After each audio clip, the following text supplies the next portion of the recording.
Hello, hello, hello. Welcome in. My toes are not cold today. Maybe yours are, but as promised, yes, in fact, there was more pretty unfortunate cold weather across our part of the world, and now it's going to let up a little bit. No, I'm not going to tell you there won't be blackberry winter or, blueberry freak out or any of those other things that we talk about when it gets cold after it's been warm, but the good news is we'll be here to talk about it on the Garden Mama Show. Good morning, Lance. Good morning, GM. How's the world? Oh, it's rolling, isn't it? It just keeps on spinning. The chair is not covered in coats today. Yeah. There's no muffler, refreshing. no hat. It was like 37. But I do have an unfortunate case of hoodie hair for putting it on. Okay. It was a little windy when I left the house. It was 37 when I walked out. Not bad. Not bad. I mean, that's balmy compared to kind of what we were dealing with. Here in Zone 8, that's real good. All of us who know that you go to work before the crack of dawn. I get to test the elements for you. people. I have a good time getting out, and checking it out for folks. I figured that it's those the days the dogs don't even care. They just sometimes they don't. This morning they were giddy. I mean, Hog thought he was going to work with me today. All my cats were out. They were ready this morning. Let's go play. I almost brought him, but our buzzard has had her egg. Oh my goodness! And I'm not going to allow the dog to, get in the way of what's going on with her mothering. She's doing a great job. Little animal husbandry going on here. Well, it's a decade in from what I've done my research around the building, and it's been going on for quite a while. I've had a few years to enjoy it. But the son or daughter from last year came back with mom this year. Mm-hmm. And so he or she was an extreme nervous wreck on the day in which she was laying the egg. I watched it, and he would pace right in front of me, 3 feet from me. I'd talk to him, hey, what's up, dude? He knows me from last year.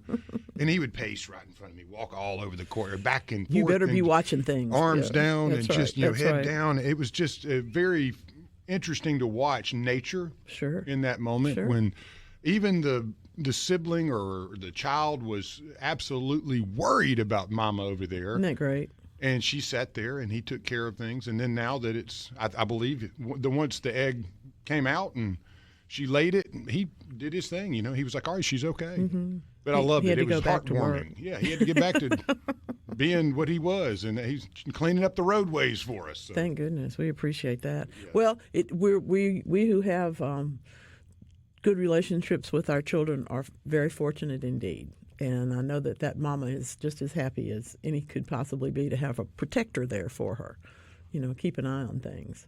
You got good children. They love their mama. We're lucky. I like them too. Oh, yeah. There's also that part of it. There are indeed times in everybody's life, whether it's with their mother or their dad or their children or this or that, and they just go, oh. Well, that's when you go out to the garden because your plants aren't going to talk back. They're not going to be sassy necessarily unless it's a particularly nice day and they're pretty. But that's why we garden, is because we want to keep that balance between all the parts of our life intact. And yes, going out into nature, watching the buzzard have her egg there, watching everybody protect one another. At my place, I knew it was going to be warmer this morning because I looked out and my squirrel was down lower in the tree where he gets when he'll go back up. They have a big old nest, but he'll go back up in there and hadn't been out of there for a week, and now he's down on the tree again, going, okay, what are y'all doing? The daffodils are beautiful. I'm happy to say I've got a lot to say about daffodils today. If you have not yet pruned your roses, and yes, I do have some that are waiting on my attention, this would be a great day to do that, and I suggest that you do that. I have questions. Yes, sir. Coming from me personally. All right. The rose bushes, they look beautiful. They got the foot of the maroonish red growth, and they're a little straggly though. They got some arms going over here and some going over there. If I want to round them off and Now's the time. Now's the time. How far back should I go? No more than a third the size of that particular rose, which is a knockout type. Mm-hmm. It's a very vigorous rose. And I don't want to go too far down because I like the height, but do I want to round them off and kind of get them more symmetrical? That really depends on your taste. Okay. I tend to like things that are a little bit more like sort of an arched crown sort of thing, where parts go up. But other people like things to be rounded off. The rose doesn't care as long as you're cutting above a 5-finger leaf, and leave its bud there and just cut right above it. You'll direct the growth where you want it to go, and at the same time shape the plant. So. I like them going up a little bit just because there's quite a few of them in a certain area, and they seem to put out so many buds when they don't touch each other. They don't want to bump. So I've tried to always kind of keep them from bumping. It's a good idea. They all need enough room to be able to work their roots and also their sunlight and all that stuff. So I'm happy to tell you that both the gardenia and the rose, and I have to say they got transplanted because I didn't do anything except point. Thank you to my guy that was helping me. There's absolutely no sign of any trouble on either one of those plants. And when it got so cold, I thought, well, this might not have been a great idea, but it turned out to be just fine. I suspect most of y'all are looking around today and seeing that things like parsley and even celery, if you're growing celery, I'm growing cutting celery myself.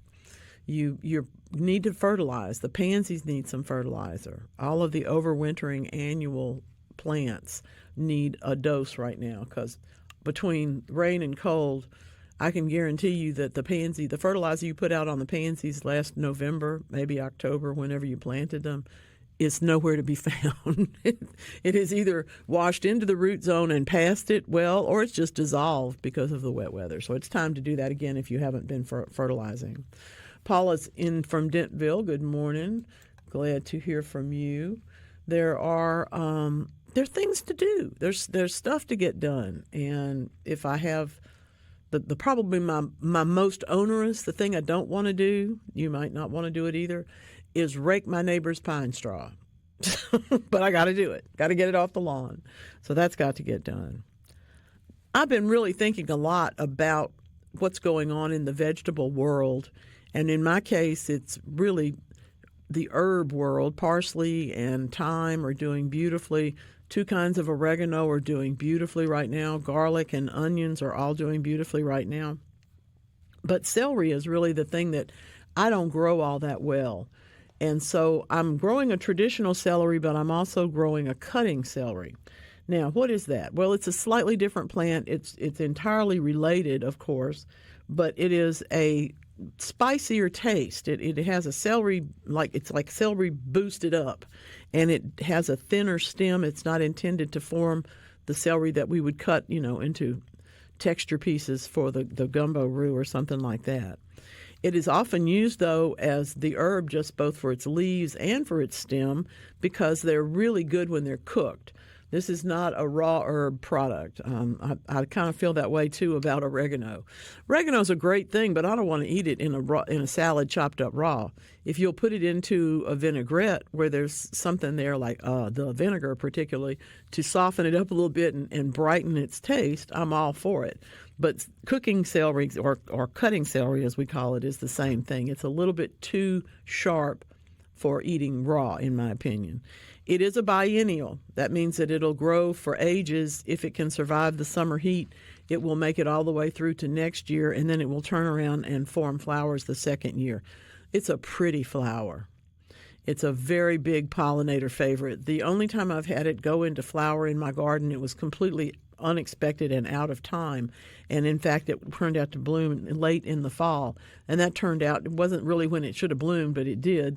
And it was really very, very powerful for the bees. They liked having that.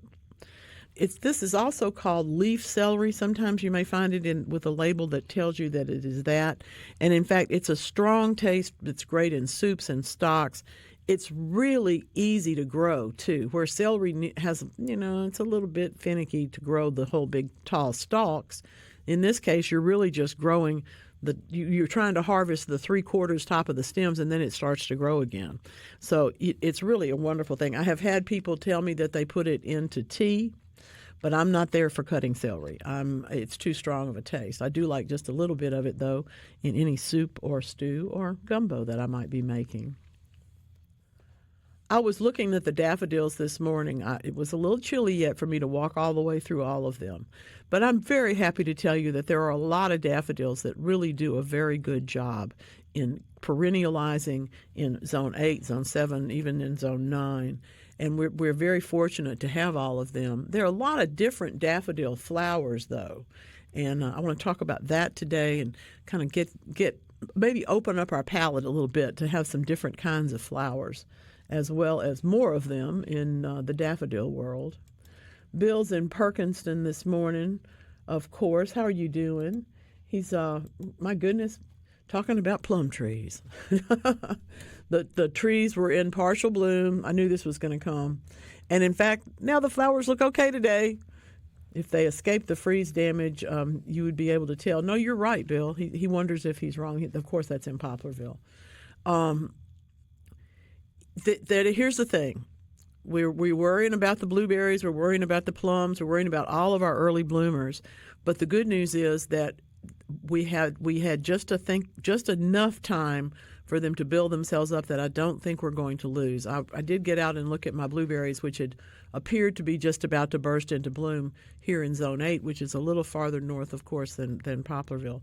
But I think you're right. I think you would be able to tell the flowers would not be looking okay today. Now, on the other hand, if every petal drops off today when the sun comes out, might be tomorrow, but whenever the sun comes out, you'll know that you've got to just wait and see whether or not the pollination was able to take place. But I don't think the tree will be damaged. Oh, my goodness. I'm not laughing at Bill, of course. I'm laughing at Paula. And to do some shearing. To do some shearing. She's a master, so, you know. If I was a dog, I'd be happy to be there. Come on. Yeah. She takes care of business now. I have put up this morning a picture at SuperTalk.tv of my tomato seedlings. And if you look closely, you will see that one in the front is looking just about perfect in proportion to its container. And the ones behind it are like twice as tall as the pot they're in. That's what happened. It got a little cool in my grow area, and they stretched. There was plenty of light, but they still stretched. So what I've been doing for the last 2 days is taking them out and transplanting them into slightly larger containers because they needed that anyway. But this is where you can bury the stem of a tomato. Doesn't work for everything. But if your tomatoes stretch a little bit, you can absolutely repot them with more of the stem below ground. They will form what are called adventitious roots. Those are handy dandy because they're very good for the stability of the plant. And as you can see from the photograph, the next set of leaves is coming out already. So the plant's very happy about this. I did use a seedling starting mix, which has a little bit of fertilizer in it, but I did water and I did add a little bit more fertilizer to it just as I was transplanting so that they wouldn't go through any shock, and they did not. I've transplanted about a dozen so far, and I'm probably going to do another 20. They'll be fine. They're going to do just well. I'm not sure how I'm going to grow this many tomatoes, but I've made it into a project. I'm determined that I'm going to grow all of these seedlings, and they've been doing quite well for me. So if you're growing tomato seedlings and they stretch, the stems are longer out of the top of the container, you know they're going to get a little bit weak. Go ahead right now and move them into a slightly larger pot with a little bit more soil and allow that stem to be gently. You have to be real gentle with this. I use a chopstick and, my fingers real carefully. Put that in there so that it can have a stable place to grow, and then you have plenty of room for more roots and, frankly, a better tomato plant, one that will be stronger. Good morning, Garden Mama. You said I could plant sunflower seeds in March. The cold snap coming in April won't hurt the seeds. Sarah from Winona. Thank you. You have a good day too, Sarah. We hope not. That's why we watch and see. Now, for example, if we feel like it's going to be really freezing, you don't want to plant the seeds for annual flowers. But if you do plant them in March and then it turns out to have a few cold nights, it's not going to hurt much, particularly if you can cover up the seedlings. What we're trying to do always by putting a cover over the soil in March is not only to cover the plants, but to warm the soil. So a lot of people will put that cloche on top of the bed where they want to plant things like sunflowers and early zinnias and give themselves the opportunity to get all of the sunlight into that patch of soil, warm it up, then plant. And yes, then you continue growing underneath that cloche as long as necessary. But there's many cases where we plant them in March and they're just fine. They don't need any help at all. But if you feel like things are getting a little chillier than you want them to be, you feel like they're not warming up fast enough, we do have things we can do. And one of those is to simply take the cloche that we would grow things underneath and put it on top of the soil to help warm it. Then plant underneath the cloche and off you go. You're into your whatever it might be. Sunflowers, zinnias, nigellas, all those beautiful flowers that we have. Okay. Winona's such a nice place. There was a Scooby-Doo episode there, set there. Really? Mm-hmm. I had no idea. Jonathan Winters. I had no idea. Oh, yeah, it was great. If y'all don't believe me, go look it up. Trust me. That was one of my favorite episodes of Scooby-Doo when I'd come home and I'd seen the Jonathan Winters, Winona. It was, one of the... the Mystery Machine. Crazy about him. Yeah, it's good stuff. But it's a great episode. It's back when it's like the original ones. It's not like the new stuff. It was when I was a kid. Yeah. It was, forever ago. Back in the 80s and 70s. So not recently. So you have to go back that far, I'll tell you, Jonathan Winters. Jonathan Winters was possibly the second man that I ever saw dress up as a woman. The first was Milton Berle. And they were both hilarious. Jonathan Winters, I'm sorry, I just can't. There's not enough to say. He was so wonderful. You're quiet whenever he's talking. I just laugh. You can just start now and laugh for a week. Absolutely. If you go back and look at if you're interested in old timey humor that is actually still relevant today, much of his is Johnny Carson and those kind of shows that he was on, but his work with Robin Williams on Mork and Mindy is some of the most fun stuff that I've ever seen. I'm sorry. I digress into comedy here, but it's something else. Well, we can be funny we're not going to try to be funny. We're not comedians, but we can certainly appreciate humor. Let's put it that way. Yeah, go back and watch some of that stuff. The Johnny Carson stuff with Winters and with Robin Williams with him, and then the show that they were on. Oh, couldn't give me a break. Just delightful, delightful stuff. Well, the sun will be out one day soon, and we'll be there. You stick around. We'll be back. Have the Major League pitchers reported yet? I don't know if they've reported yet, but I know the ball is rolling. It's all about it. It's all about it. We had college started last week. Yeah, absolutely. And I know parts of Major League have. Usually it is the pitchers and catchers.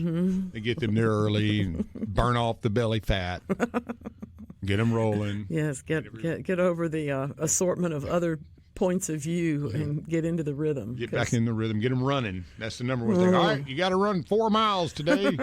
Oh, come on, man. Speaking of running, if you are in the capital city of Mississippi today, the Blues Marathon is running. They're all over town. They have like 5 races. I had no idea. There used to be one that ran by my house. We waved. On my way out the driveway to go to work. I was like, hey, y'all. But now it's a big deal, and that's heats, very cool. Different skill different levels, things, and they've got a relay, and they got a whole bunch of stuff. It's very cool. I think that's a delightful thing. People like to run and bike. It's living in Oxford. The hills and everything. When they would have the double-decker. It was so well attended, and I'm a jogger, but I'm not running up and down those hills like that. I'm gonna go find a good long straightaway. I don't mind one big hill in there, but just constant up and down, up and down. Jackson's that way. It's it's built on a volcano, so there's ups and downs nooks everywhere. and crannies everywhere. I was watching one of my favorite Mardi Gras parades get rolling, and they were talking about how everybody had been to eat at this one particular place, and I thought, it must be bigger than it used to be. This is a lot of people. I think they're having a big time. This is, of course, we're moving into the big week of lots of Mardi Gras-ness all over the place, from Ocean Springs and Mobile and New Orleans and Mamou and Church Point and everywhere else that there's. You really want to live on the coast area when Mardi Gras gets kicking. There's so many parties. There's so much to do. Yeah, it's a little warmer. Stuff's in bloom a bit. I love seeing people dressed up having a good time. And it's really very fun. Yes, it's vibrancy. Really fun. It's just telling you what's coming. We got all the blooms coming shortly, but Mardi Gras seems to kind of set it off with the color. You get the color of the witch hazels and the color of the Lenten roses, and a little bit of green leafy business in here. Dave from Ripley wants me to grow all these tomatoes. I can tell. He has sent in a picture of a 3-tiered grow rack that holds 5-gallon buckets. So there's 4 of them on each of these 3 racks. That would be a fair number of tomato plants. Handy for a lot of stuff. Yes, those have been around for a while, and I have grown things in a couple of versions of that. It's a way to make more of the space, and also, frankly, to put the containers up where you can reach them and deal with them, as opposed to all of them being on the ground. So for people who like a slightly elevated garden, this is a real good way to go. Really fun. Nice idea. The purple peas, let's see. Did the effect of okay, I get this. Good question, but I think I've got it. This is the radishes in the row where the purple peas had been. They did not grow well at all. Did the nitrogen from the peas have any effect on them? No, unless you dug in all of the leafy material, and in that case, from the peas. In that case, you might have gotten more nitrogen, and you'd have leaves and very few radishes. But in general, if we take those beans and put them into the compost, the foliage that's left over, the leaves and stems and roots and whatnot, and put that into the compost, that's actually a bed that needs some fertilizer. Because what happens is we don't feed the beans very much.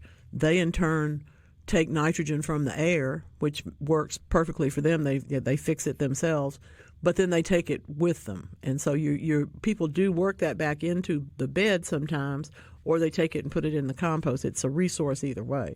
But I doubt that it had an effect unless there was just too much nitrogen in the bed after they were there. That would be my idea. Ken's in Jackson.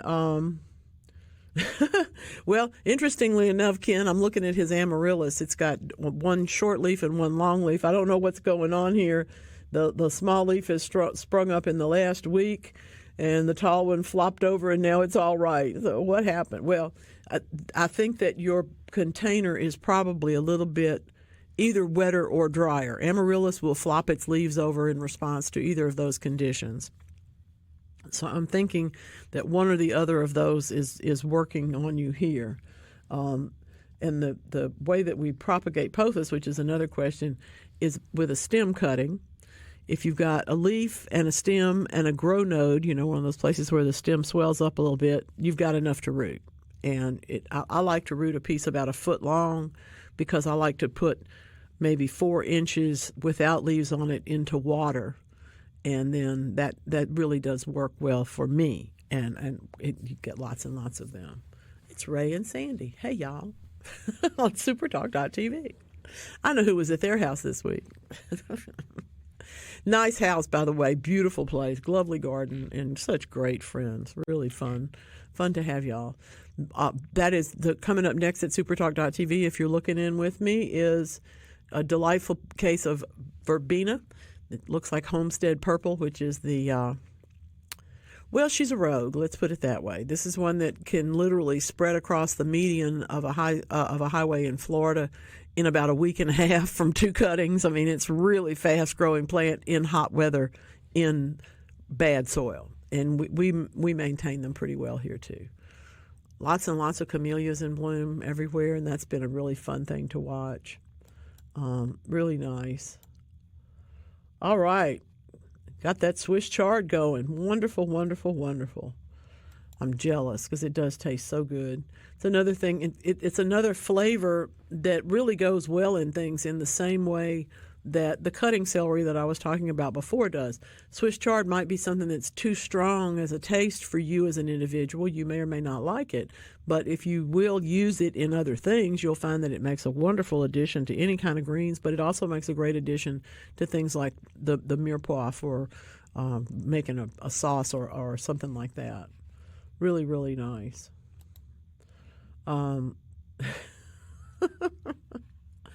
I don't think I can drink that much coffee, but I like the look of it. I can drink all that coffee.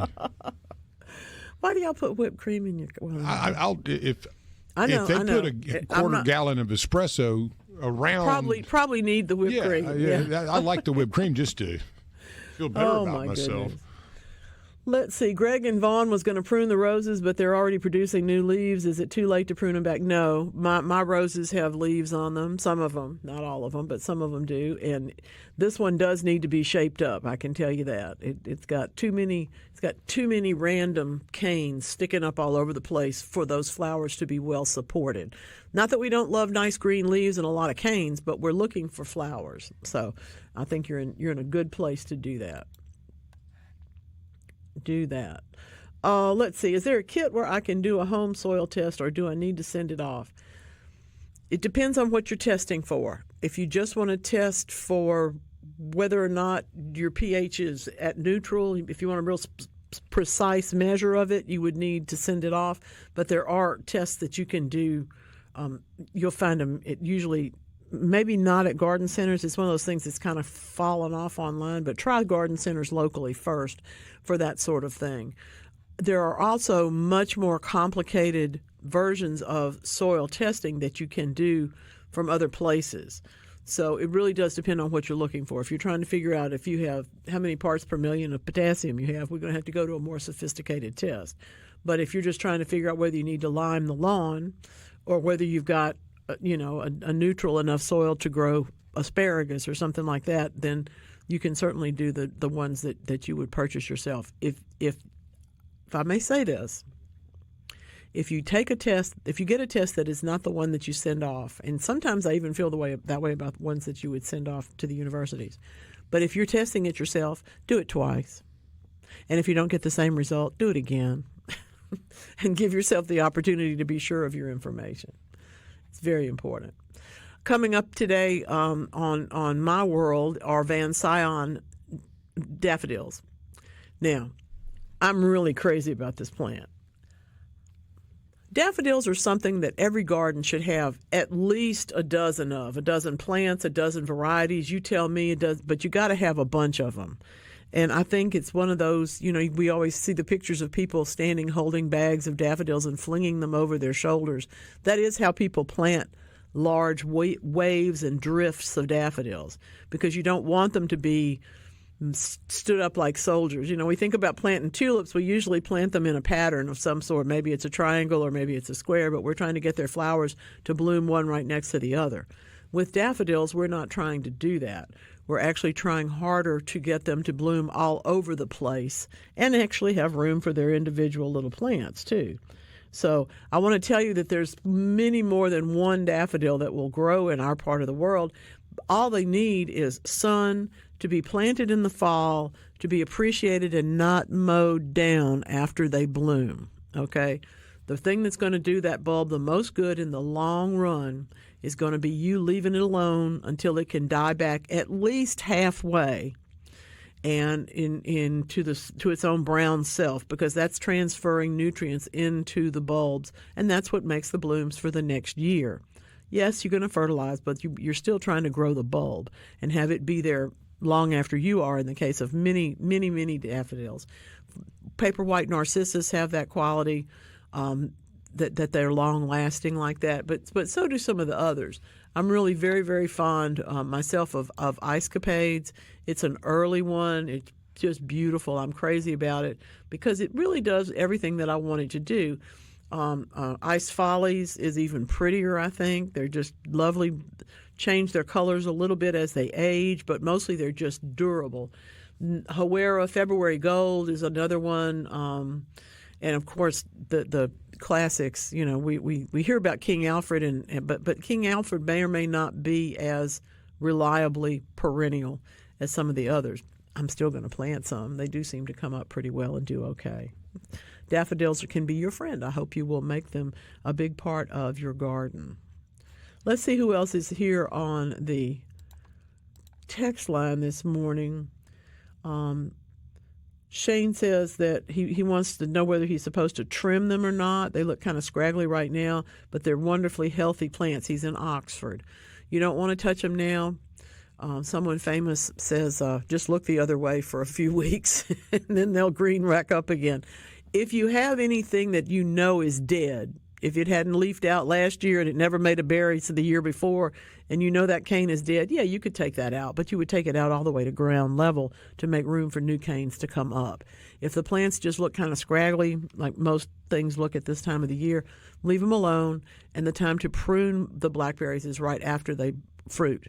After you pick all the fruit, go ahead and do the trimming on them, do the fertilizing, and they'll be happy again next year. They're still going to look scraggly in the winter, and that's okay. It's absolutely okay. Sir, today is, I don't know how to tell you this, Margarita Day. I'm not going anywhere that I think will be serving margaritas, but I'm always interested when there's more than one origin story for something. And everybody thinks they invented the margarita. It's like Caesar salad. The whole business of making the salad at your table side and all that does come from Mexico, but who and exactly when? Well, we don't know too much. I like that they call frozen margaritas adult slushies in this, because we have certainly said that a few times. But I don't know why there's all these different choices, and at the same time, well, why not? So if you go classic with it, you're going to be talking about high quality tequilas, one of the reposadas, which are the ones that have kind of a woody taste to them. Mezcal goes an entirely different direction. It's just an interesting drink, and it's one that people think about because it can also be done without alcohol in it. It makes a pretty interesting fruity drink. So today is Margarita Day. Hope y'all enjoy it. The people that are arguing about when it was made, of course, and who invented it, all want to take credit for it. There's a waiter. There's somebody who says he made it for his girlfriend first and then showed it to the waiter. And the girlfriend says it was named after her, so it's hers. You know, take your pick. That's always was something to me, is who really got the credit for making the drink. Yeah, exactly. Well, nobody. They all did in this case. It's like the Caesar salad business.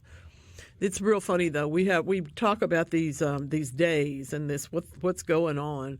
At my house, it's Flowering Quince Day, and there are pictures of them, not from my garden, but from another that I photographed on the SuperTalk.tv today, simply because I think this is one of the plants that we don't appreciate as much as we should in the wintertime. It's going to last a long time in the garden. Those flowers will be there even after the leaves come out, and it also makes a really good cut flower because the flowers are so close up on the little precious bits and pieces of their stems. Take a look at Flowering Quince. Thank you very much. It's always fun to watch you dance, but we don't let anybody else see that, and I refuse to go quite as crazy. This is your show. It's hard not to sing along with Boss. Yeah, I'd have to do like YouTube stuff. Well, now speaking of that, today is Tex Avery Day, my friend. Tex Avery, if y'all don't know, if you can say Looney Tunes, you know who Tex Avery is. I'm a student of the art. Back when they were drawing it on cellulose and cutting and clipping and doing. His name is Tex because he's from Texas, and when you move to California, you get called things based on where you're from, and in that case, he was Tex. And how many cartoonists do you know named Tex? I was Magnolia, you know. How many cartoonists do you know named Tex? Not many. Not very many. It helped him to stand out, I'm sure. But he directed Tom and Jerry cartoons, 40s, 50s. Chuck Jones and that whole crew were amazing, crazy geniuses. business. If you want to look up my favorite, not necessarily his favorite, but my favorite of his characters, it's actually the wolf. When you see the wolf, and the wolf has on the long coat and the big hat and all this stuff, and he's Mr. Flirtatious and frightening all at the same time, that's Wolfie. I like that. Yeah. It's a really great drawing. Are you drawing. talking about the one with the Little Red Riding Hood wolf? Or not that one, but they draw such a great wolf. Yeah, this one is more like hanging out at the Cotton Club. Right, wolf, right. You know, I love their wolves. Yeah, like the Little Red Riding Hood grandma wolf. And he did, in fact, come up with the basic character of Bugs Bunny. Yep. So the early Bugses were his drawings too, before Bugs got quite as cute as he got. Anyway, Tex Avery. Yeah, there was some renditions. Oh, sure. It all goes Mickey to a lot Mouse of stuff. was not the most appealing. No. Yeah, the original Mickey Mouse, Steamboat Willie. Yeah, he did. That was not. I'm so glad you reminded me of his original name. Come on. Yeah, like how did I forget that? I know that stuff. I'm nerdy as they go. But at any rate, Tex Avery was blind in one eye as a result of an accident when he was an adult. So how do you continue to draw? How do you get used to that? How do you adjust? Well, he did. It's kind of like Jerry Garcia with the missing finger. Yeah, it just happened. It didn't happen. I don't think it was when he was really small. No, I don't think so either. Kind of redo. And being a banjo guy, that wasn't easy. There is, in fact, born in 1908 and lived until 1980. So he did see a lot of changes in the world. Wow. Saw a lot of changes. First year of Reagan under his belt. Isn't that interesting? Any rate, the golden age of American animation, as they call it.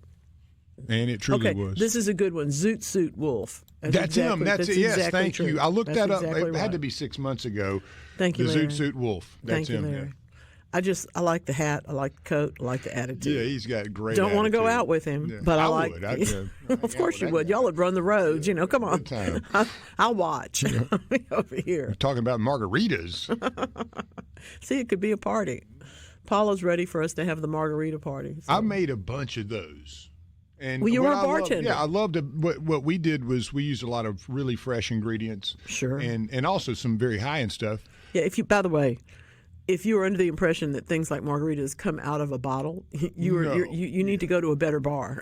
Yeah, we made them in martini glasses, and they were a little expensive, but you just using great ingredients and fresh lime and all the goodies instead of going with the processed stuff makes a huge difference. Yeah, that's why the clients buy 3 instead of 1. Right, and you can do the cheaper ones. There's nothing wrong with that. It's always nice to try different versions. It's not the real drink. Yeah, the higher end was using good stuff like Grand Marnier and one of the higher end tequilas and fresh lime and now we're getting into homemade sugary water. Ones, yeah.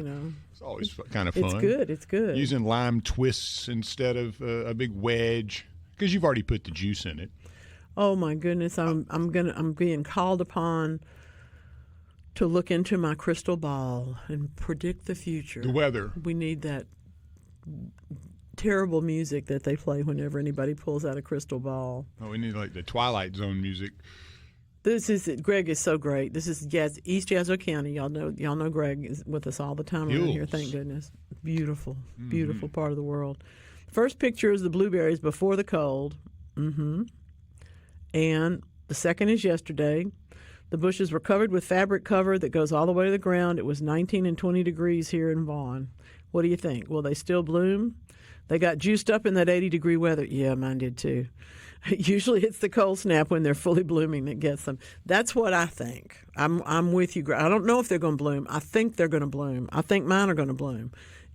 Mine were not covered up, and it was 16 degrees at my house one morning this week. But they're tight like that. They're tight in the same way that yours are. They're not open yet. But we just have to wait and see. We don't know what it's going to do. And if they don't, plums are the same, If they don't, the birds and squirrels will have a nice little meal. We'll figure it out. The pollinators will have some flowers to pick upon that fall on the ground. One thing or the other will happen. I saw the prettiest red-bellied woodpecker. I didn't know what it was. I haven't seen one in the yard, but he's been having a blast. And Hawk loves him because he's got this beautiful red head and the black body with the white spots, and she is tearing up that tallow tree, whatever's left of the flowery stuff, the hard pieces. It's just frolicking around and throwing them everywhere. I had to go do some research because I was like, "What is this? What is this guy? Why is there this line of holes on my tree?" He's having a blast. Well, and we do have lines of holes when we have woodpeckers, usually more so than when we have borers. When we have borers, we will have holes, but they aren't necessarily in a line. That's not entirely always, but some of the time. Okay, now we'll talk about that in a little while, Rhett. I understand. I know people that do that. Woo-wee. My goodness. Does anybody know a narcissist? Well, yeah, we probably do all know a narcissist. The American Psychological Association has done a study that I believe, it's not one of the ones that I could have done because I wouldn't have thought of it, but narcissists, the definition of narcissism is pretty much self-absorption. If you understand Greek mythology, Narcissus was the individual. I'm not going to say man or woman because I don't remember, but the individual who spent all their time looking into the water and gazing upon their own reflection.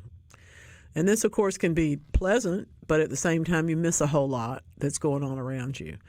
And what happens, of course, is that person then feels uninformed at times, and so they rely on what they know. And that's where narcissism sometimes comes out, is in that pontification with no room for conversation.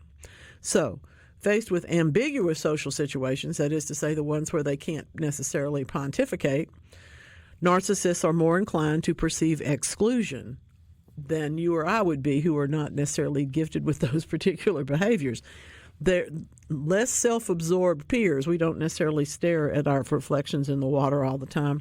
This can sometimes be that they feel shunned because they are. You know, people are going, why is this person so self-absorbed over here? Or because they don't understand what's going on around them, because that social norm of theirs is making them excluded from everything else, not necessarily intentionally. They just truly don't know what's going on. So they perceive that they're being ostracized more often. Now, I say this to you because I have seen it in children. They're not necessarily narcissistic, but if they perceive that they are ostracized, they may try to step away farther. And that's not what we're here to do. As parents, we're here to loop them back in. As teachers, as friends, as aunts and uncles and grandparents, we're here to loop them back into the experience. Yeah, I might have to take that cell phone away. I did it, and I survived, and they still love me.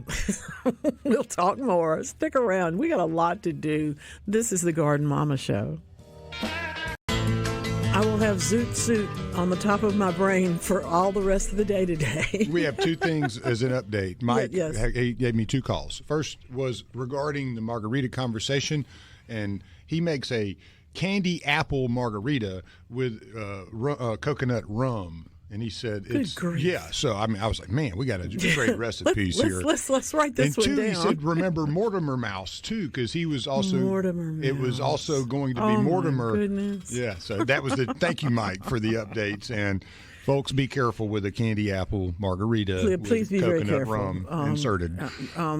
Rhett wants you to know that he puts a little light beer in his margarita. I agree with that 100%. I've never done that. Yeah, I've Sprite, seen other people. I've watched other people. Soda, Sprite, tonic, beer, they're all great. Other things. They work well. It just kind of gives it a little fuzzy and bubbly. This is how long ago I began going out to dinner with girlfriends, which was an excuse to go out and drink frozen strawberry margaritas at El Chico's back 100 years ago when there was such a place. There was a cafeteria plate once I saw at a restaurant, and they had grabbed them from all over Jackson. And it was a defunct some type of Mexican restaurant from probably like the 60s or 70s, back when cafeteria plates were a thing. Yes. And it was the coolest logo I'd ever seen. I'm like, how does that place go out of business? And it was, I wish I could remember the name of the place, but the logo it was actually a cafeteria plate, had it embossed in there, and it was that old and had not faded or anything. Like, I wish we made stuff that well again. I'm so old that I can tell you that there was a cafeteria plate Mexican buffet in my university town, and it was Pancho's. And I think it was the name of Pancho's. If you needed more salsa, you raised the flag on your table, and the waiter would bring more chips. I think it was Pancho's. That was it. So it had to be a buffet type place. It was. That was it. I don't know where the people where I think I saw it were from Louisiana. So that was a Friday thing for us. Okay. Y'all have to understand. No offense to Pancho's, but it was not first class food. The good news is that we only made $2.12 an hour. It didn't matter, so we went Friday on payday. We were great. We spend $1.80 on lunch once a week. Man, when I lived in Mexico, I'm not kidding y'all. And I'm old, but I'm still alive. I'm not that old, So. When I lived in Mexico, I lived off of tortillas, jalapenos, and a little guacamole. It was like a 50-cent lunch. I spent more on the beer at lunch than I did on the food. No doubt. Well worth it. Well, yeah, better beer. And the food was fresh. I mean, it was fresh. Yeah. The food was fresh, and it filled me up. Let's see. Ken and I are talking back and forth about what he needs to put his next Christmas cactus in that he has rooted, and I agree a shallow pot is probably the better thing. What happens when they get tall and start leaning a bit? They lean out of the pot. They don't go up. They go out. Right. How do you solve that? Do you have to lean them up against something to keep them from? You have to take cuttings. If it gets past the bottom of the pot, you start taking cuttings. Gotcha. But in the case of mine, they're on a shelf where they can literally fall through the slats, and so they're everywhere at the moment. They still need to be repotted, y'all. What do you call that cactus that has the one flower at the top, and it's just like a long spine? It's usually a mammillaria that does that. Mammillaria, there you go. Usually. Not always, but... Those are ones you want to keep in a pot. You don't want to leave them outside because that's right. This time. Not unless you're in Arizona. Right. Okay. Yeah. You would not have a cactus. The ones that we have, you'll see these in the Delta. That's the native cactus. It's the only cactus that can tolerate our soils and wet weather and that sort of stuff. And it's beautiful, but it's an opuntia and it has gigantic flowers on it. They're beautiful. The one at the stack that's growing along, and you and I need to take a ride up there one day and park on the stack. But there is obviously some type of cactus growing on the pearl side of the stack there. Well, that's going to be the native cactus. Right, and there's probably 20 feet of it, and they're the big heads, and they grow up over the rail a bit. Yes. Beautiful They're plant. a little ugly right now because of the coloring, but I can imagine as it warms. They get very ugly in the winter, just like so many of us. But we come back out in springtime. Right, they're going to come back out, though. Oh, yeah, sure. Of course. Oh, I love this. My flowering maple has survived a mealybug infestation and is struggling to leaf out. Any suggestions? Sounds like whatever you did is working. Usually, if you've applied the mealybug control at 8-day intervals 3 times, you've done everything that you can do to actually control that infestation because they multiply at 8-day intervals, and that means that the ones you control today have already laid eggs, which will hatch next week. So we have to get in there and do that and break it up. That you don't really expect to be necessarily all in the same boat. There you go. One of the things. Sorry about that. I love it. I didn't know. I thought I did something. No, it just jumped on me. I'm sorry. By the way, in case you're wondering, folks, you do get to hear me when you get the Garden Mama newsletter, but I didn't realize it was going to do that. And yes, I did put up a picture of the fertilizer that I recommended for somebody to use. It's a really interesting thing to write this newsletter. I'm enjoying it very, very much, perhaps even more so than in previous years. I don't know. Yes, it is a prickly pear. That's right. That's the common name of it. And there's really only one. Oh, yeah, I love this. Now, Rhett loved ponchos in Lafayette. And I like this. Free brunch. Brunch with free margaritas. I like that. That's fun.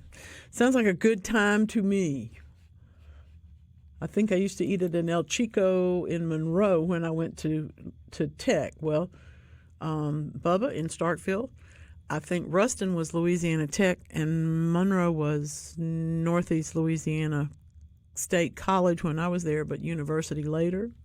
So either one of those would have been fine. There probably was an El Chico. I can't really tell you that for sure. I know there was one in Baton Rouge. I think this is the place because these folks had a lot of South Louisiana connections. And so I'm thinking that was more ponchos memories. Yes. What happened to ponchos, y'all? That's my we question. Need to bring back ponchos. How did that logo go out of? I don't care how bad the food was. The brand the food was great. The food was not bad. It was just so basic that literally it was beans and tortillas. I mean, it was this was not carne asada. This was not, These were the first renditions. These were the first renditions, trying to bring a little bit of Mexican food that was a sort of Tex-Mex, but sort of not. It was early. It was early. We early in the game. Well, yeah, we all still thought that Chinese food included incredibly over-fried egg rolls. Well, that was because they wanted us to buy more egg rolls. It wasn't because it was traditional. But anyway. I had a great conversation yesterday with a restaurant owner, and they have been doing a lot of farm to table, mostly everything that they can get. Love it. Fresh as far as vegetables and those things from the local area. And most of it's coming from around Bolton and which you know is a very, very well worked area as far as the gardening and all that. But I thought one day maybe we could discuss more and how much people. If we do have listeners out there that do supply, say, some restaurants or small batch stuff, I'd love to hear what you guys are doing, because I'm fascinated with that we have such a great climate, we have such a great soil, you have so many great growers here, and then you got a garden mama that can help you. And by the way, if you're a restaurateur and you're not attempting to source locally, you're missing a bet, because it's a high selling point. Well, and the money, we were talking the money side of it, and I was very not amazed, but it's very, very close to what you would imagine buying it in a bigger store. Sure, it is, but it's a value-added crop because it's better, because it's local, it's fresher. It has all of that. We talk about what's in our foods. Exactly. Whether they're good or bad for you and processed, and this is not to take away from supermarkets, but if you have that option as a restaurant, it seems to me that would be a great option to add to your menu, and it seems profitable and extremely easy to get. A lot of quality products. It goes directly to your investment in the community and also into, frankly, fresher food. Yeah. I have no problems. Obviously, I go to grocery stores, markets, all that sort of stuff all the time. But I have to say that if I have a choice, if I'm going to go get some Swiss chard, I'm going to get it from our friend's backyard over here, or I'm going to get it from the local farmer's market or a local farmer, because it will have been picked that day or the day before. It won't be in a box for 2 weeks. And that's really, I'm not faulting them. I'm glad they're able to send food to places where you can't get it, but we can grow so much that we should. And again, and if we have folks that are doing that, what are the barriers out there to dealing directly like that? If you're having those, if you are a grower and you are in that where you are supplying restaurants, I'd love to know. Just reach out to us and say, hey, these are some of the hard things to overcome. But once you do it, do you want to know? Yeah. One of the hardest things, whether it's flowers or vegetables, or even if you're growing local meat products for restaurants and stuff, is keeping up with the demand. Because it is every day. Right. And you have to be set up for that, or you have to do things like, have watermelon week. Right, come get watermelons. I'm thinking about our friends at Watermelon Festival. Obviously, they sell those watermelons all over the country, but at the same time, you got to get them when they're fresh. So there's a couple of different ways to look at it. I loved when in Oxford there was Brown's Dairy, and they had the greatest chocolate milk, and it was from their cows. Oh, yeah. It was their milk, and then made the chocolate milk. And you could find it in several locations there, and it was always great to walk in, and it had just been delivered. And Jay in Flowood is reminding us of the El Chico in front of Metro Center Mall. I know people that worked there. He says it was delicious. I grew up over there on that side of town until I was 4, not far from Metro Center.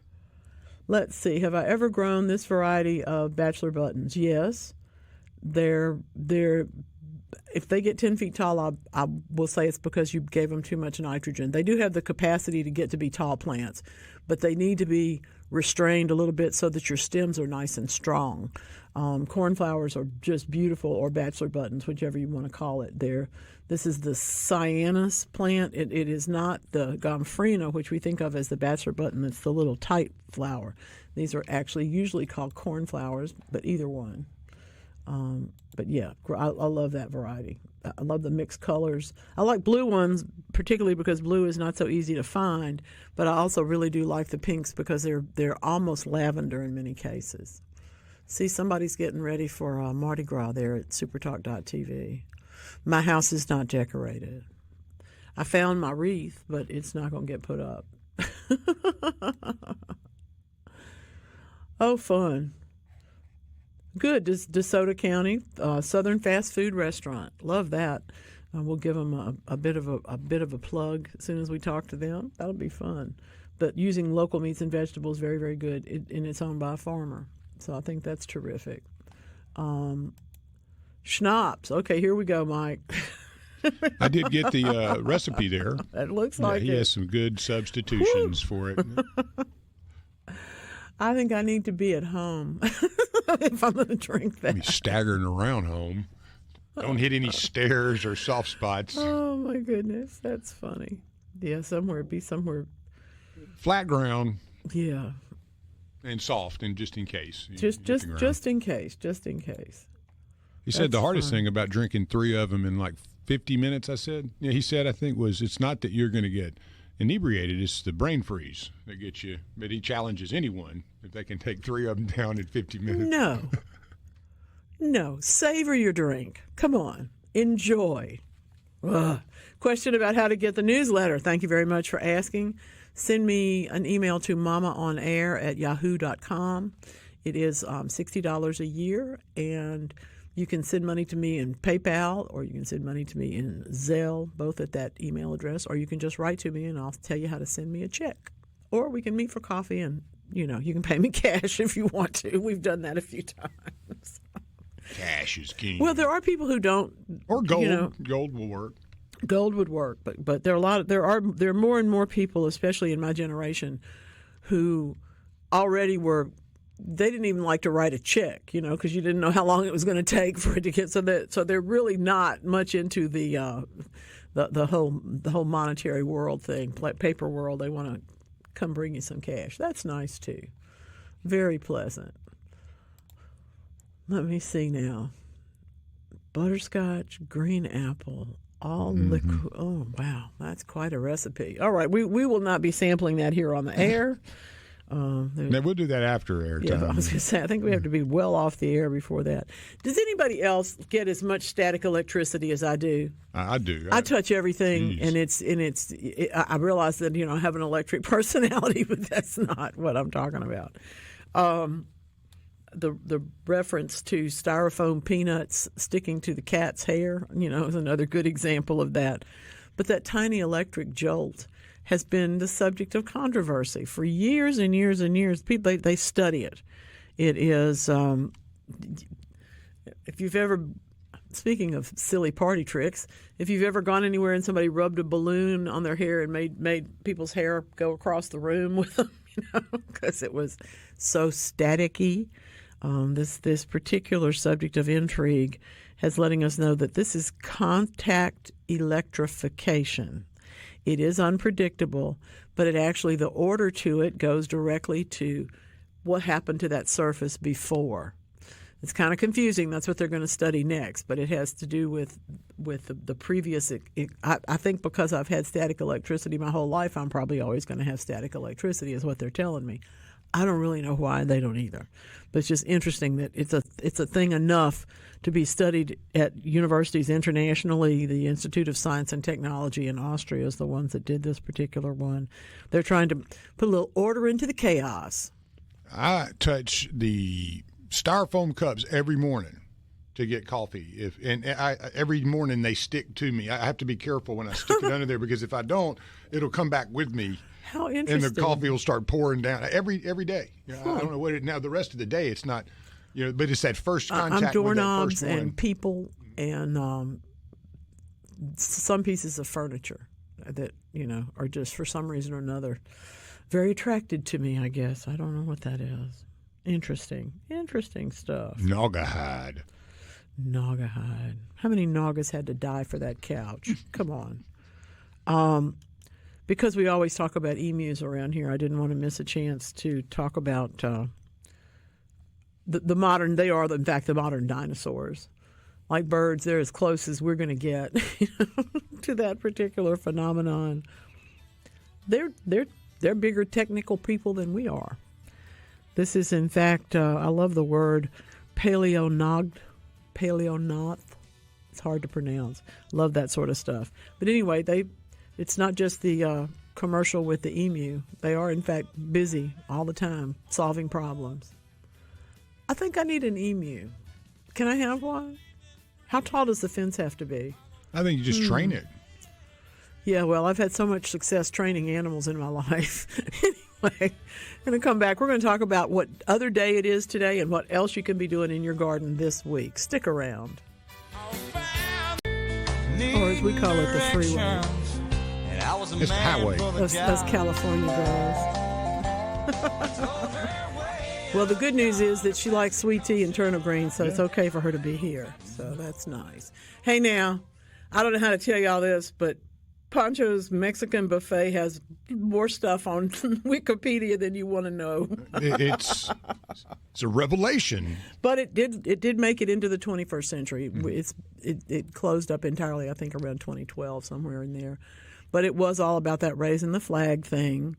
And the part that I found that's the most interesting for me really was that the owner learned how to cook from his mom, all the Tex-Mex foods, because he was from Texas.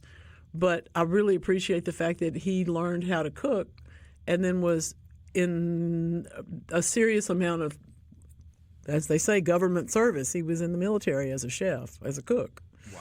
And so he learned how to do it on a really big scale and came home and started buffets. Yeah, they had 2 or 3 other restaurants. I think the family still has other things. But that was a big deal. Pancho's was a big deal. There's a place over in Vicksburg, and I think it goes into Louisiana, called Taco Casa. I believe that's the name of it. I don't know that one. That's and cool. It's great. I go over there all the time, and it's kind of a throwback too in price. And they do a lot of things that are just straight up. There's like tacos, burritos, nachos, some of your basic stuff, and it's been around forever. It's a great little spot. This was. I think they originally had like flautas and that kind of stuff on their buffet, but it was some of it. I do remember this, and that's what I was just reading. Is that they brought some stuff to the table. You ordered some of it on the buffet, and you took the. Anyway, it was a. I love a taquito. An interesting mix. I like the cigar taco, the rolled taco. That's my favorite. The taquito. That's too much. That's too much of the corn for me. I love that. I like the fry. Well, it's nice. So I eat one, but if I'm going to eat a meal, 17 of them. Well, I'm over there looking to see whose mama made the chili relleno. So I'm a chili relleno. I remember the one they had down at Iron Horse. It was like a chili relleno with a piece of fried chicken. It was on top. Oh, it was so good. Goodness. And the original before it burned a few times. Several times. Good question from the Carrollton area. Kevin wants to know what kind of soil to put in that 5-gallon bucket for tomatoes. Garden Mama Specialty. I will tell you, Garden Mama Specialty will grow it. Essentially, you can always send me an email and I'll send you the specifics of it to mamaonair@yahoo.com. But it's basically a good brand of potting mix with some ground bark added to it or ground soil conditioner, whatever's a smaller bark pellet kind of thing, not the hard ones, but the little bitty ones that are conditioning for soil. Add that to it. Add in a little bit of sand if you have it, a little bit of fertilizer to sweeten things up, and you will really be on your way to having a soil that drains well, can hold the plant up, and has enough nutrition in it to get started. But I believe that we feed the soil and then we feed the plant. So soon enough, it'll be time to start adding fertilizer through the top of the plant. Make sure you poke holes in that 5-gallon bucket. And I don't remember if it was last week or the week before, but that was one clip that we did have, if I remember, was on the soil. So if you want to go back and check also on the YouTube side, you'll find it on YouTube. You'll find it on there, Garden Mama. I'm everywhere. She's everywhere. And it is a great clip. Like it or not. I have to admit, it's a great clip. So I did a wonderful job of editing. He did a wonderful job. Yeah, but no, it was very to the point and a kind of a reminder if you want that again. And I'll try to locate that too and put it, so we can find it easy. Kevin wants to know when to plant this tomato in the Carrollton area in a 5-gallon bucket. And the answer is pretty much when you want to, if you can protect the bucket. What we're trying to do is keep the soil warm and keep the plant growing. So if we have to wait until after the last frost, it's going to be April. Or the last predicted frost. We don't really know when the last frost will happen.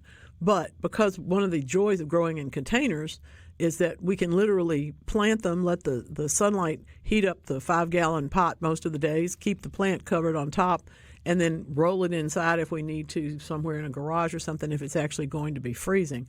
But growing again in that close situation, yes, when the plant's small, you can turn the tomato cage upside down on top of it and cover it with plastic if you need to. So you can go. I'm not going to start today by putting tomatoes outside, but I'll certainly be doing that in March, and I may have to protect them. But that's okay. Is there if you get started this early, is there any benefit to that? Obviously, if you keep them covered and you babysit them and make sure that nothing cold really gets them. Well, the benefit is that you have tomato plants of varieties that you couldn't buy locally that you're ready to plant if you're growing them yourself. That's usually why we do that. And what is our fruiting period where it gets to the point where you're going to start seeing the tomatoes? I'm trying to get tomatoes to bear in May and June, because it gets really, really hot. Right. And the bugs get really, really nasty around then.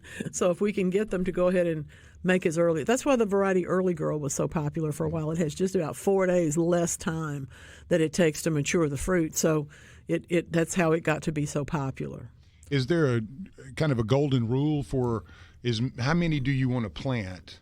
I guess is my question.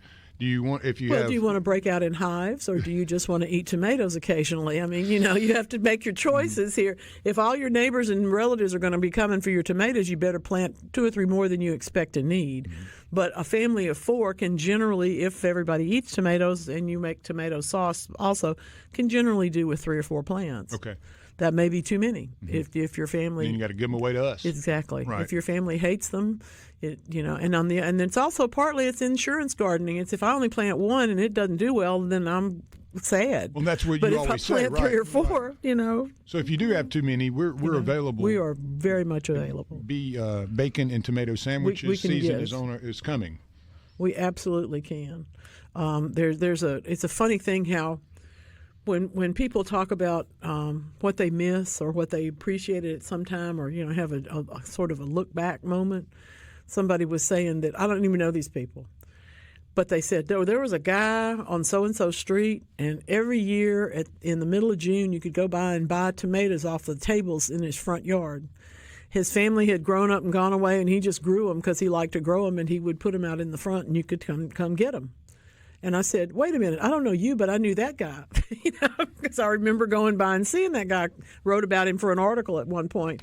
And it was absolutely his greatest joy was to see people ooh and ah over his tomatoes and put them in a bag and take them off, So he spent money to grow them. They're not free, but the pleasure that he got from giving them away is a lot of the neighborhood was very happy and thinks of him warmly even today. I think my mama was like that too. She loved growing and to give it away also, and not only just for the, Thanksgiving, Christmas, and the big holidays, but there was so much you'd give so much away. Sure. Loved doing it. Sure. Sit out there shelling those peas, knowing we're going to eat about half of them. Now, I will admit, I once had the experience of growing more peppers and eggplants than me or the neighborhood could take.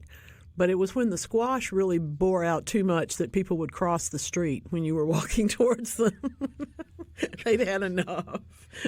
Get those zucchinis away from me. And I understand. I mean, we people who really love all that can be kind of crazy. How many tomato plants go into the 5-gallon bucket? I'm going to put in 2 because I'm afraid one will die in the transplant process, but then I'm going to take one out. I won't pull it out. I will cut it at ground level after they have about 5 sets of leaves on them. That sounds funny, but again, it's insurance. I don't want to waste my time or my space. So, and I will, Kevin, I will send you that information. Okay? Okay. White vinegar is what you are going to pickle things in, correct? A lot of things. Like, say, pickles and cucumbers and a lot of items things like that. Mm-hmm. Is there another form of vinegar you would use, or is it because we'll get to that pickling season? I was just having this conversation also yesterday with the restaurant owner about just pickling stuff, and I love jalapenos, but also a pickled jalapeno. Well, I don't want to put jalapenos in things like anything but white vinegar. Okay. But yeah, you can pickle stuff in other things. All right. My fancy cooking shows, sometimes they'll pickle that.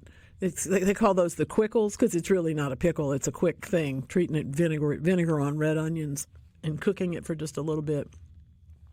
The vinegar, not the onion, and pickling it that way. They'll use champagne vinegar for that. People will use cider vinegar for some things. I find it really too bright in my taste buds, but a lot of people do that.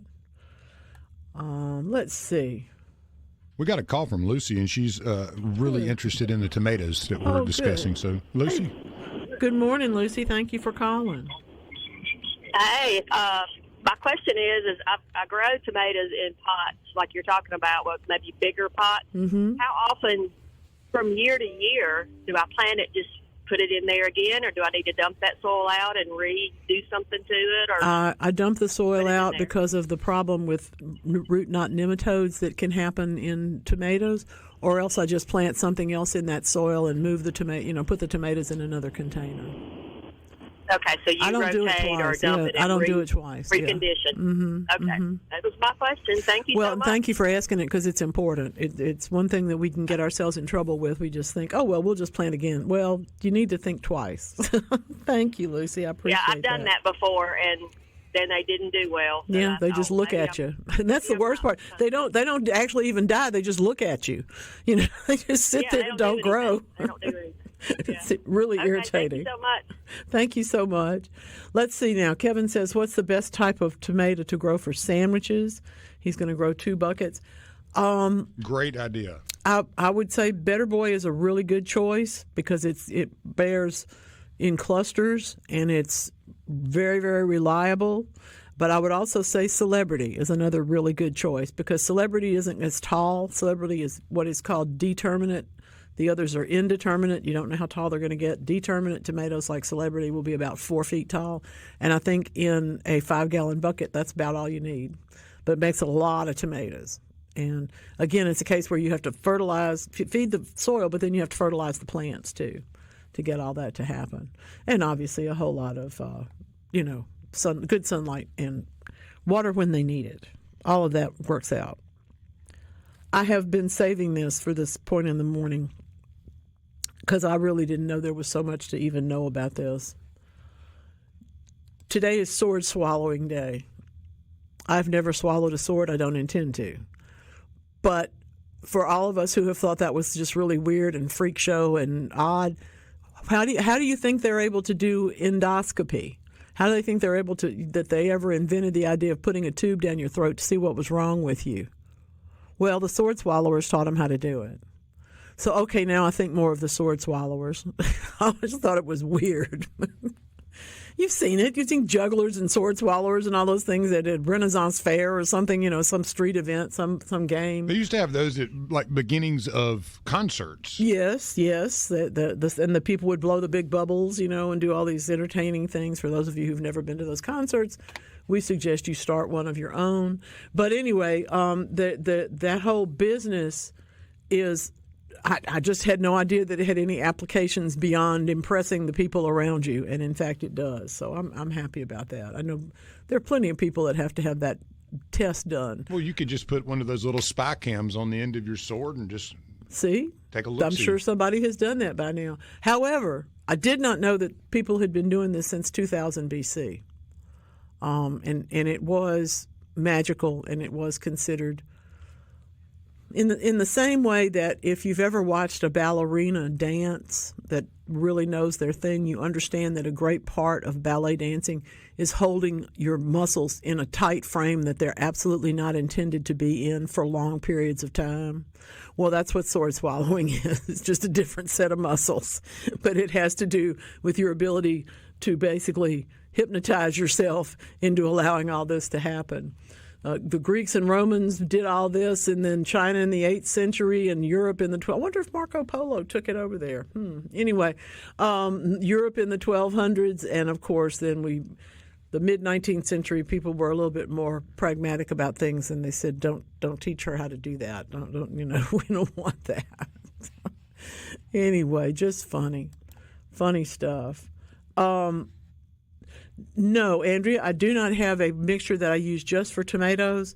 My mix grows everything, and I will add a little of this or a little of that to it. For example, if I'm going to grow ferns, I'll probably put a little bit more moisture-holding organic matter in it, maybe coir, maybe peat moss, whatever's laying around, because I do want that to stay a little bit more uniformly moist. You can do that with the plastic polymers too, of course. If I'm going to grow cactus in it, I don't put those things in it, and I will put a slightly higher percentage of the looser elements. But no, it all grows everything, and that's. I'm happy to say that I haven't had too many problems with that one. This is a good day to celebrate being a gardener. If you are a sword swallower, we'd love to hear from you. If you're a juggler, we'd love to hear from you. I can't do that either, but. I can tell you about potting mix and how to grow tomatoes. Thank you very much for being here. We'll be right back. In honor of Tex Avery and everybody that ever loved a Looney Tune. Yes. The Barber of Seville. Yeah. Come on. That's great. And he had all the fresh fruit and vegetables on top of Elmer Fudd's all head. Of that. And all the olive oil and massaging it in. So fun. Very appropriate to a gardening show. Well, and so much fun. I saw a picture this week someone posted of a kid sitting on a school bus reading a book next to the NFL player that was reading the book on the sidelines at the playoff game, and said, "These are such rare creatures. We should pay more attention to them." Mississippi's own A.J. Brown. That's right. And we're readers. We like reading. We like that. I've told this before, but I'll tell it again as many times as I have the chance to. When I came to Mississippi in the 90s, I was a full-grown person with career and children and husband and all kind of stuff going on, and I had always written. I've been a writer since first thing was published when I was 8, okay? But I've been writing my whole life, but I always had another job somewhere because it's hard to make a living as a writer only. And everywhere I'd ever been, it was sort of like when somebody says, you're an actor in New York, they ask you, where do you wait tables? And in my world here, when I got to Mississippi, somebody said, well, what do you do? And I said, well, I'm a writer, and I'm kind of hesitant about it. And many more than one time, they pulled out a sheath of papers and said, look, I am too, let's read. What did you write today? And that sort of encouragement and really, it really is the real thing. It really is the opportunity for us to understand that you're not the only person that still likes to read and write. Very important stuff. I don't know how to tell you this, but I can't roll to the top anymore. Where did it go? So if there's any more texts, I won't be able to see them. I got you one here. It all just went dark.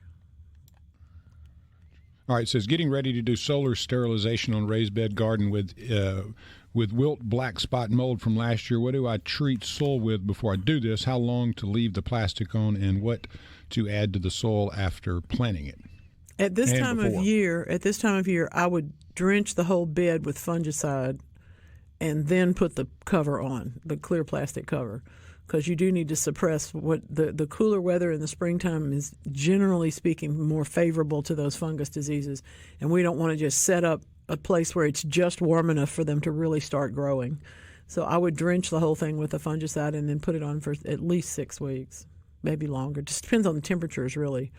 But it will work, and you'll be glad you did it. That's for sure. Jim has one of my favorite photo type things that North Mississippi's so known for it, but has a great image of an old country home where it says, these bulbs are planted by my great-grandmother over 100 years ago. They come up every year. Yep. And that's this time of year. Yep, they start popping up. That was one of my favorite things about running around North Mississippi is where all the old house sites were.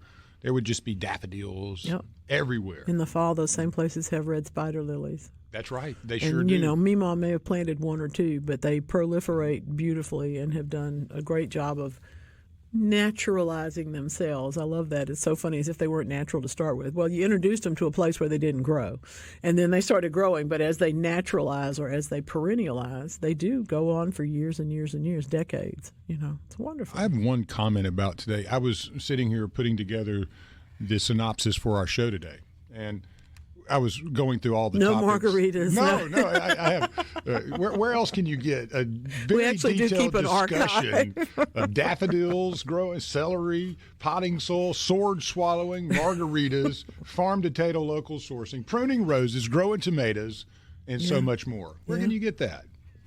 Thank goodness the Garden Mama Show. That's right. Right here. That's where you get it. And then we get the listeners to get to share with us. Y'all are great. Awesome. We have the best listeners in the world. I don't care. Yeah, if you pull it, I didn't put I don't know, the Austrian University. I need to put that in there too, right? There's some interesting stuff in there. We haven't heard from Max Planck lately. We haven't heard anything from our friends at the Max Planck. We have to get into that. In the Ultimate Gardening Good News Department, there are 2 studies that you should be aware of. You can talk about them over dinner if you run out of other things to say or you get tired of, nagging your relatives. Lifestyle and environmental factors affect health. Duh, we know that, right? And aging, yes, that's right. But now we understand this study from the University of Oxford. They have actually measured enough to tell us that it's more than genetic. That genetics are one thing, and they certainly are important, But your lifestyle choices, the environmental factors, that is where you live, what you eat, what you do, and all those sorts of things, do make a difference in your health and how you age. And I'm happy to say that they're finding out that really and truly, you can actually do something. You can improve your situation, you young folks out there. I don't know, 40-year-olds, 20-year-olds. Y'all still have plenty of time to make these changes, and it does make a difference. And my own personal favorite, because I've always said, okay, I can go to the gym 3 hours a week and make myself crazy and hate everybody, or I can go out in the garden and probably work a little bit longer and probably have maybe not as rigorous a workout, but get enough done, keep moving, keep walking, keep going.